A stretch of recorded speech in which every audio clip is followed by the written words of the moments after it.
Hey, APC kids, are you ready for a mechanics exam?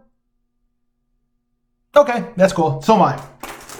We're going to go over these. Remember, not all these questions are being asked because of the fact that they did not put gravity and oscillations on the exam, which burr to them. But you and I are going to do some things together, so let's start off. Here's our first two questions. Hey, graph, this looks pretty good. Question number one, during which segments is the object moving but not accelerating? That's when there's acceleration 0, which means the slope is 0. That's got to be region B. Because it's a flat line. It's still moving. Got a velocity of -6. And at this point, we now have the following. The object has a speed of 2 meters per second, which are the following times. Look at that word speed. That's ugly. Frowny face. Angry face. Speed can be positive or negative. So speed of 2 occurs at this point, and this point, which has to be letters E, E, and E. Now, number 3, a good old-fashioned question I actually do like. And I'm getting an answer of D here, and here's why. What happens, what's the ratio for the distances in the first 3 seconds? So let's draw the dots. And here it goes from a speed of 0 to 10 in the first second, from 10 to 20 in the second second, 20 to 30 in the third second, assuming these are all negative. Well, what distance to cover? We're going from 0 to 10, and want a distance of 5 meters. From 10 to 20, remember to look in the middle, it goes a distance of 15 meters. And the next one, it goes a distance of 25 meters. So that is a 1 to 3 to 5 ratio. Heck yeah. Now, question 4. We have a ball swinging back and forth. Which of these is the acceleration at point Z? Well, at point Z, we have gravity going down, and we have a centripetal going in. If you combine these two, you end up with that direction right there, which is answer C, which is 3. And then question number 5, at the bottom, which was the acceleration. Well, at the bottom, there is no translational acceleration.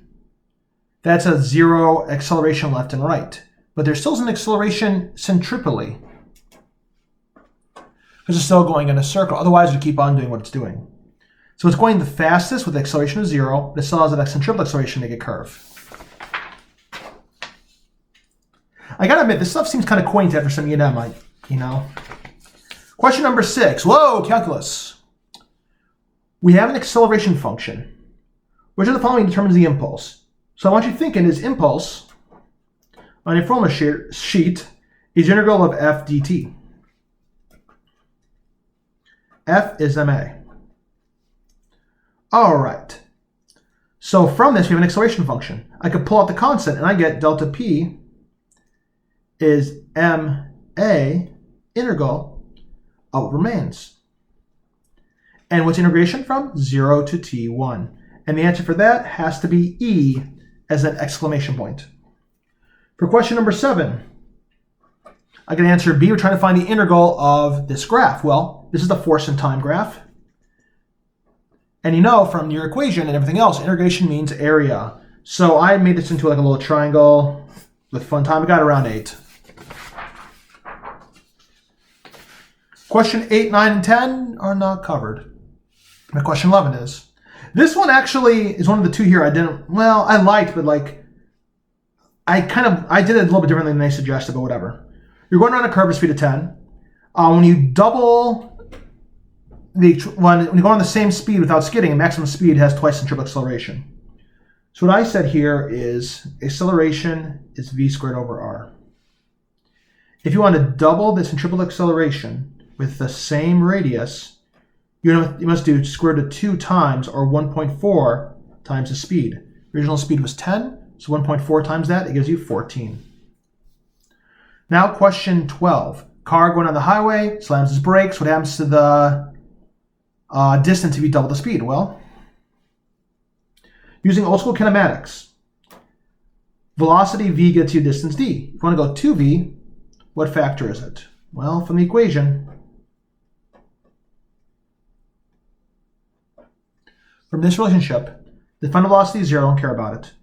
If you double this term must, if you double this term, you get 4 times the value. So to make it all constant, if this goes up by a factor of 4, this must go up by a factor of 4. And since the acceleration is the same, you must get 4 times the distance.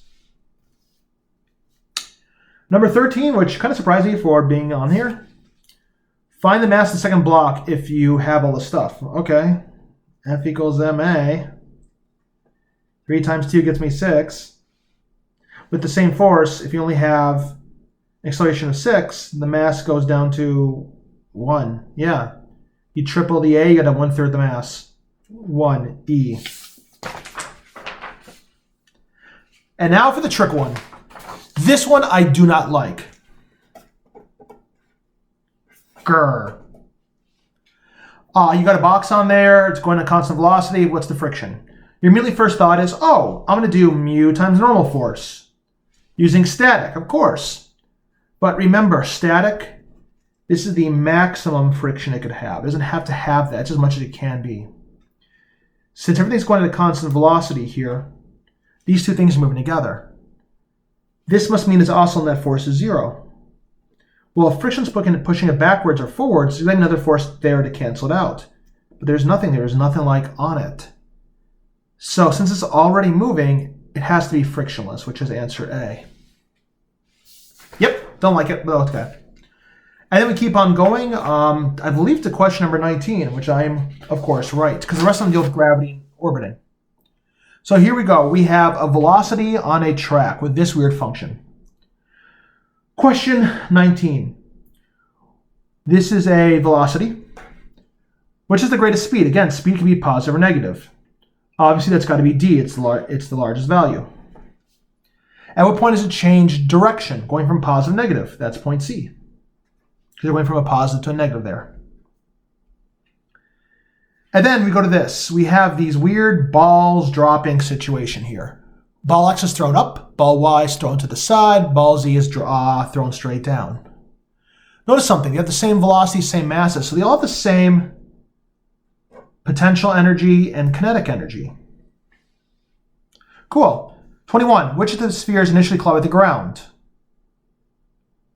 With the greatest speed. Okay.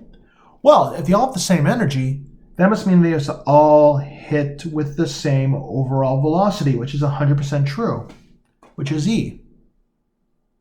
Now, I got to warn you, they're going to hit with different X and Y velocities, but they end up all combined to be the same. Again, because they have the same starting energies. But which one will rebound the highest? This only cares about Y velocity. Looking at this, you know that these two are going to hit with the same Y velocity, because by the time this comes back down, it's going to have equal velocity downward compared to the before, which is the exact same over here. This one has a Y velocity of 0. So that means is that these two will hit with the same Y velocity. They'll be rebound at the same height. This will rebound less. So X and Z rebound together the most, more than Y, which has to be, again, letter E. Now, 23. Level horizontal surface. 20 meters per second to the left. Ugh. There's a force on the right. Which of the free body diagram shows is going on at 0.05 seconds? Well, we have a couple forces here. We have a normal force, we got an mg, and we have a force this way. There's only forces, no friction here, so it's got to be letter E. Even though it's moving left, there's no leftward force. Number 24, what's the magnitude of the change of momentum? That means impulse. And impulse is the integral of force dt. Well, what we're trying to do here is we have the force being 240 at squared, yep, t dt, integral from 0 to, I believe it's 0.1. Yeah, it's only lasts for 0.1 seconds. So if you solve this integral, you get 120 t squared. And if you put numbers in there, you get a, which is 1.2. Next up, the best number ever, 25. Here's something we did kind of a while ago. It's potential energy graphs. So here's potential energy graph situation here. Particle B remains at rest. This is particle A. If the total energy of the system is negative 2 joules, oh, okay. This is the total energy. So that means it's potential plus kinetic. So if particle A has -2 joules, I'm sorry, rephrase myself. The total energy is -2. That means that this is kind of like your boundary in a moment. If you think about it, let's say the kinetic energy is 0. Well, this one has to be a -2. What if kinetic energy is like 3? Well, to get -2 here, you must have -5, but this never goes quite past -5. So if this is the total amount of energy in the system, all you can do is kind of go back and forth, back and forth. You oscillate. That's why 25 is letter E. If the ball was right here with 2 potential, but you got to end up with -2, you can't have negative kinetic energy, so this is literally impossible. Now for number 26, what's the force on the ball when it's at 0.15? So at 0.15, that's 0.1. I'm at around potential of -1. And work is force times distance, but this is potential. Potential is negative work, which is negative force times distance. Now this distance kind of screws you up. The distance is not 0.15. It is the different values there. So what I'm going to say here is -1 joule is the force times the distance, and going here, the distance between those 2 points is around 0.05. Again, I'm looking at from around 0.1 to 0.15 joules. So between these 2 values, it has a change of around -1 joules. So that's 0.05. And I get around 20 from that, which is E. In case you forgot, on the formula sheet, I believe it says, does it say? Oh. It says work is integral of F dr, but then you could say that d work over dr is force. So taking the derivative means I take the slope. Slope means I need to take 2 different points on there. And again, it's a negative slope, and negative at. That's how you got +20. So then we go to question 29, I believe. Yep. You have a ball rolling without slipping down a frictionless ramp. So while going on the ramp, it's frictionless. That means there's no friction, which means there's no torque. And torque means that the rotational kinetic energy cannot change. So the rotational stays the same. But because it's dropping, that means that the translational, which is regular kinetic energy, has to go up because potential goes down. So once again, the kinetic energy goes up, regular. The rotational kinetic energy stays the same. The only answer for that, for number 29, is C. And number 30, I remember doing ones like this from before. We have x and y, a total of 12. How I want you to do is we have a 3 and a 5. I'm trying to find the tension here. Well, this is 3/8 of the system mass, at least 3/8 of the system force. And 3/8 of 12 gives you your beautiful answer of 4.5.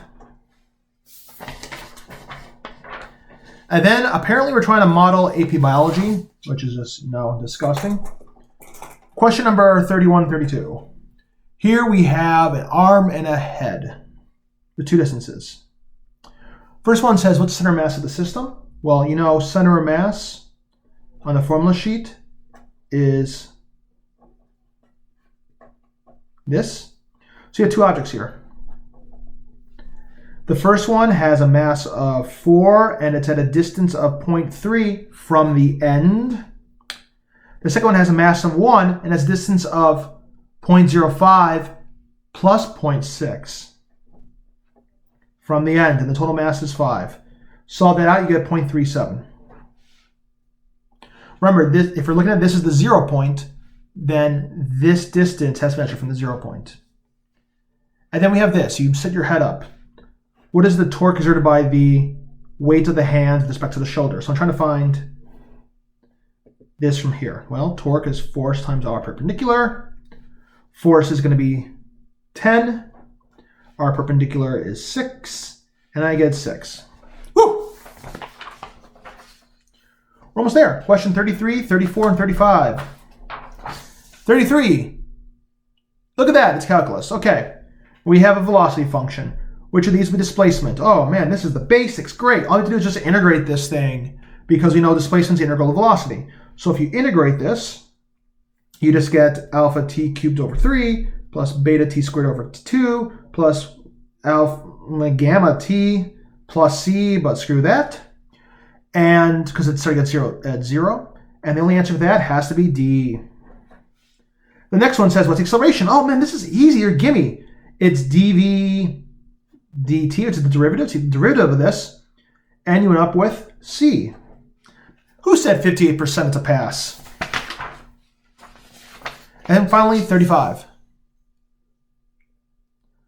A cart is moving in the positive x direction, passes the origin, and then stops, moves backwards. Which of the following represents the cart's path? Well, think of it like a ball. It's going like this. And there we are. The entire time it's still in front of where it started. It just goes forward, stops, and goes backwards. Yep. Cool. Take a breath, my friends. It's now time to do some FRQs. And this exam has got some unique FRQs, if I remember right. And I do. Okay, so let's begin. The first FRQ involves an experiment with an elastic cord. So here we are. We have a force sensor, elastic cart, and motion sensor. But more importantly, what they say is here's the velocity and force. This was like a lab we did earlier in the year. What we're going to do now is calculate the mass of the area. Well, look at this. I have an area. That's my impulse. The impulse, which is force times time, which is also m delta v. I have it's 1. So 1 is m delta v. Mass and the change of velocity is from 2 to -2 or vice versa. That's a change in 4. Mass is 0.25 kilograms. Easy. Next up, B. Using the given equation, show that the area near the graph above is 1 Newton. Okay. Oh, no, we can't do this one. Because this deals with our oscillation stuff. Even though we should be able to and we can be able to, they only actually want us to do this one. All right. Question C. The experiment is repeated using a different cord that exerts a larger or average force. Okay. Same speeds, however. So we have the same impulse. Because it's the same mass, same velocities. So that's true. We should have the same area.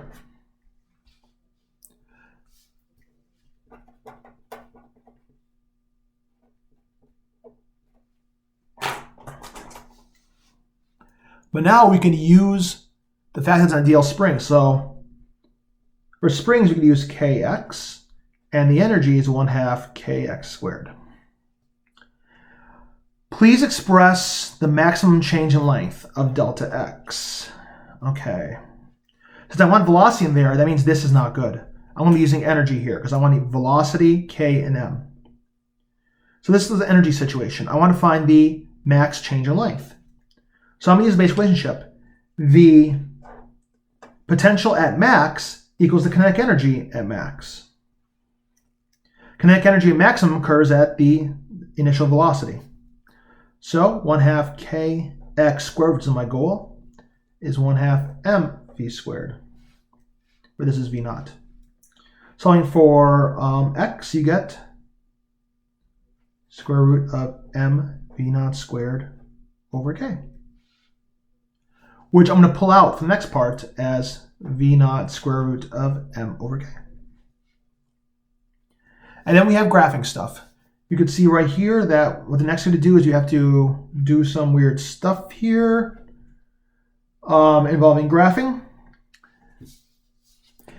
Indicate what we should graph to yield a straight line so the slope can be used to find k.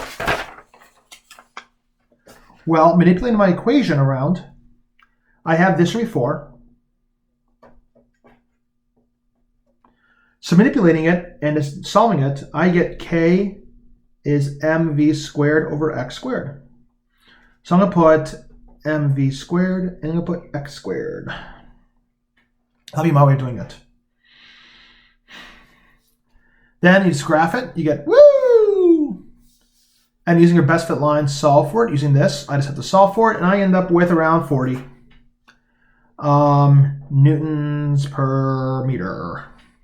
And my friends, that was question 1 of the FRQs, which is awesome. Next up, question 2. What do you say, Victoria? Victoria doesn't want to do physics right now. She wants to eat. That's my cat, by the way. Next up, we have this weird-looking graph, and we have to do some stuff with it as well. There's another potential energy function. This year really hit hard on potential energy functions. Variable x shows position, blah, blah, blah, released at rest at 2 meters. So here, it's at rest. A, calculate the speed of the particle A when it reaches at 14 meters. Okay, I want to find it right there. Well, if it's at rest, I know that the change of potential equals the change of kinetic.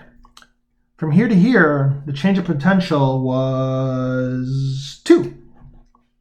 So the kinetic is going to be 2. And since there were nothing, it equals the final kinetic energy minus the initial, which is 0. Here we go. Solving that for v, I get the velocity is square root of 10, which is around 3.16 meters per second. B, calculate the acceleration when it reaches at 3 meters. Okay. 3 meters is potential is 6 or so. I know that potential energy is the integral of f dx according to the formula sheet, which means that force is the derivative. Ooh, I'm sorry, it should be negative. Let's say it has to be negative. So I'm going to use this relation just by simply moving the dx over and then getting the integral by deriving it, blah, blah, blah. So I know that this thing is kind of the slope. So I'm going to find the slope at around 3 meters. Doing that, I found then F equals ma. So once you find the slope, you divide by mass, and you get around negative 5 meters per second squared as your force. What direction is the acceleration? Well, it says positive to the right. I got negative, that means left. C, determine the magnitude of the acceleration of part A, which is at 7 meters. 7 meters. Oh, acceleration is the slope. Slope is 0, acceleration is 0. Right, Victoria? Even she agrees. You also think about the fact that it's not changing kinetic energy here, which means that it's not changing speed. No change speed means its acceleration is 0, except for centripetal stuff, but this isn't a straight line. Question D, as in dang. I'm writing with one hand right now because the other hand is petting my cat because she really wants it right now. Yep. Particle A is released from rest at a position of 2 meters. Okay, so 2 meters I said is around 8 joules. Next up, calculate the elapsed time to go from 2 to 6 meters. Okay, it's the constant acceleration, which I found before to be around negative 5 or so. So I'm going to use kinematics. So from this, I know that the final position is this. So 6 equals 2 plus 0 plus 1/2 negative 5t squared. Okay, solving that, you get t is 1.26 seconds. Again, I can do this because it's constant acceleration. Now go from 6 to 8. This one I did a little bit differently. I need to find the velocity at 6 meters. I know it's a constant acceleration here. And that acceleration just happens to be 0. The whole problem, though, is I have to know what the velocity is. So I got to find the velocity during this region. Because once I have that, velocity is just distance over time and the acceleration is 0. So I used energy to find it. I used the initial point where I know the energy is 8. And at the bottom, I know the potential energy is 0. So using, again, 1/2 mv squared, I found the velocity to be 6.32 meters per second. Then using this, and the distance is 2 over time. I get the time to be around 0.32 seconds.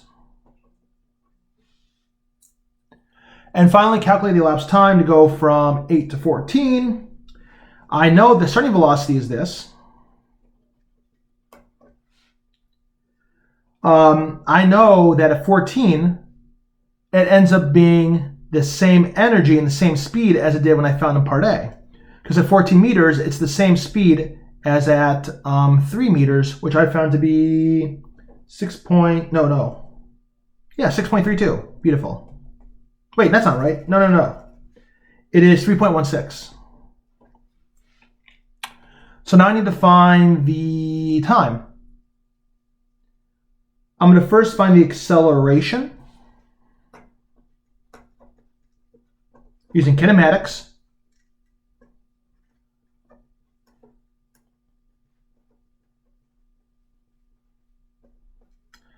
And the position is 6. I found the acceleration to be around 2.5-ish. And I use this relationship to find time.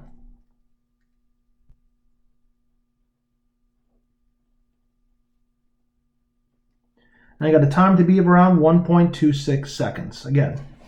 So that's pretty cool. Question E says you now have a new position at 7 meters. What initial speed should be given at that point? AKA, what should you do? How much energy should you put in the system? So we're kind of thinking of it this way. How much energy must you push in to make this happen? Well, I know at 7 meters, the potential is 0.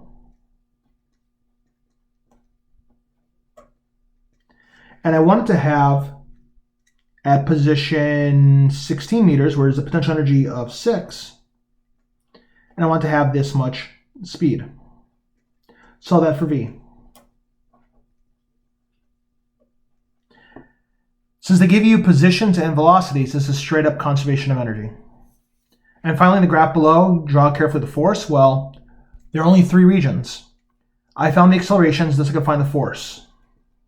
Thankfully, you found the acceleration, so you get up with this. You end up with 2, then 0, then -1. And that, my friends, was question number 1. No, question 2, I'm so sorry. We have one more FRQ left, thank heaven. And here we are, ball moving down a ramp. This screams rotational energy and stuff like that. All right, so we have a ball of mass M, radius R, and it rolls without slipping, so that's obviously going to be some rotational energy. We have rotational inertia. Derive an expression for momentum. Okay. So from momentum, I want this. Well, I know what I is.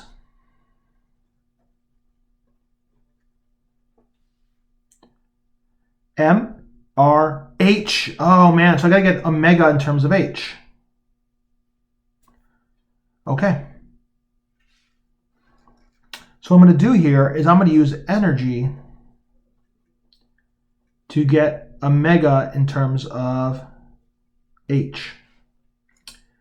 At the top, it has just regular potential energy.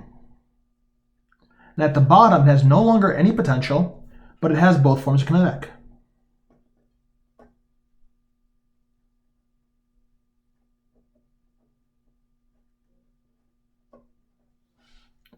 Obviously, V is ugly. I'm going to use this relationship to get rid of V. I'm going to cross off an M. V squared is R squared omega squared.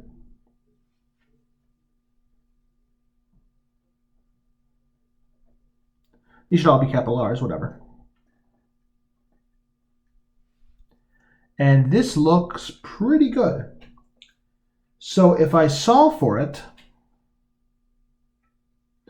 I end up with omega equaling square root of 4/3 GH over R squared. So over here, I can put it all together.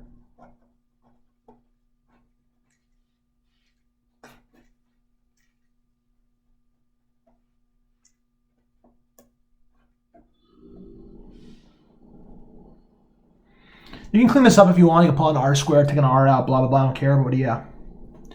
Is the angular momentum of the cylinder conserved? No way, dude. Because there's a torque. And torque means that it's going to keep on getting faster. Because in the equation, this stays the same, but this is going to be going up and up and up and up and as it goes down more. So, justify your answer. Duh. But seriously, you can also say some of the fact that omega increases. Velocity increases because potential energy goes down. So that means that KE's got to go up. And then for the one that threw me for a loop. Edge versus side view. We have 3 cylinders combined.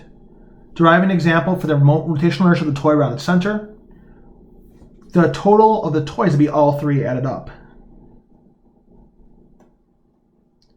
So we have 2 edge and 1 middle.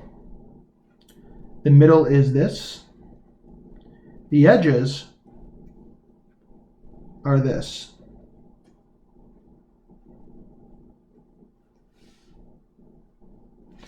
One half m 2r squared.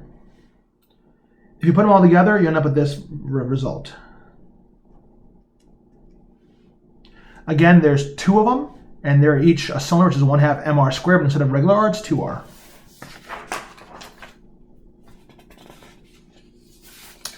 Now, of course, you place this toy, and it starts rolling down the ramp. In letter D, draw the forces. Well, there's 3 forces. There's normal force, there's weight, and there's going to be friction going this way. Because it's going to roll like that, which means friction has to be applying a force backward. That's frictional force. In double I, in linear acceleration, in terms of these things. Okay, this seems kind of easy. I'm just going to do a net force equation. It's the downhill force, which is mg sine theta, which is this component of this, minus friction.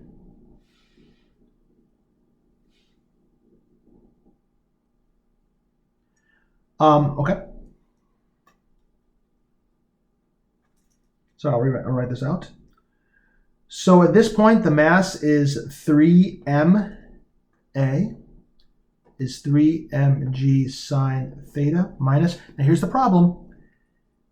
It's not mu normal force. Because you don't know what mu is and there's no way to solve for it here, right? So I'm kind of stuck.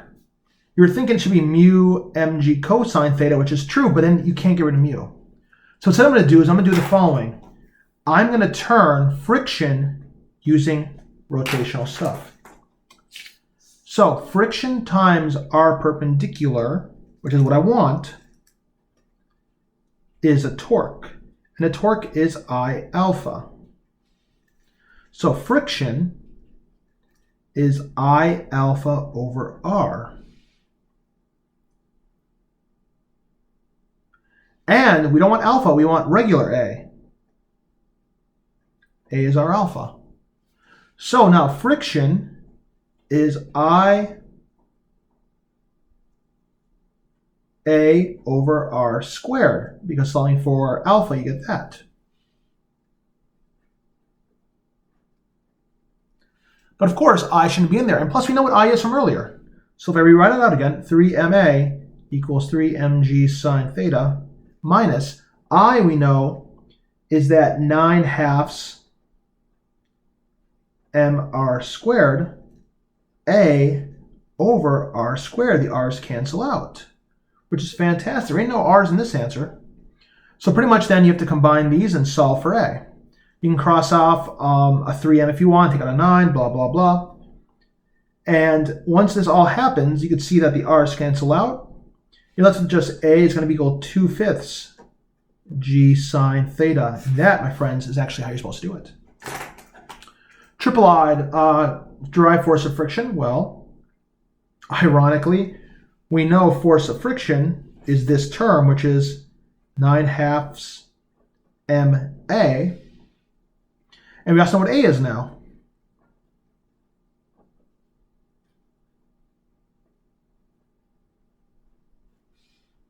So putting this all together, you get 9/5 mg sine theta. M, physical constants, G, theta, and there's no R in the answer. Great. And finally, E. Goes down here, keeps rolling. Derive an expression from the total kinetic energy of the toy while it's rolling. Okay. So while it's rolling, I'm going to find the total kinetic energy. That's K linear plus K rotational. Okay. I want mvr squared. Oh, that's easy. This one's easy. It's just 1/2 mv squared. That's cool. The other one is to be equal 1/2 I omega squared. Well, 1/2 mv squared. I is that 9/2 mr squared. But I don't want omega. I want regular v.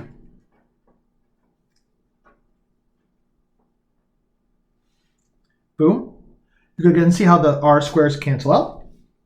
And you're left with 1/2 mv squared plus 9/4 mv squared. Add them up and you get 15/4 mv squared as your final answer, which, my friends, is AP Physics C Mechanics done. Guys, it has been an absolute pleasure in this exam with you. Goodbye.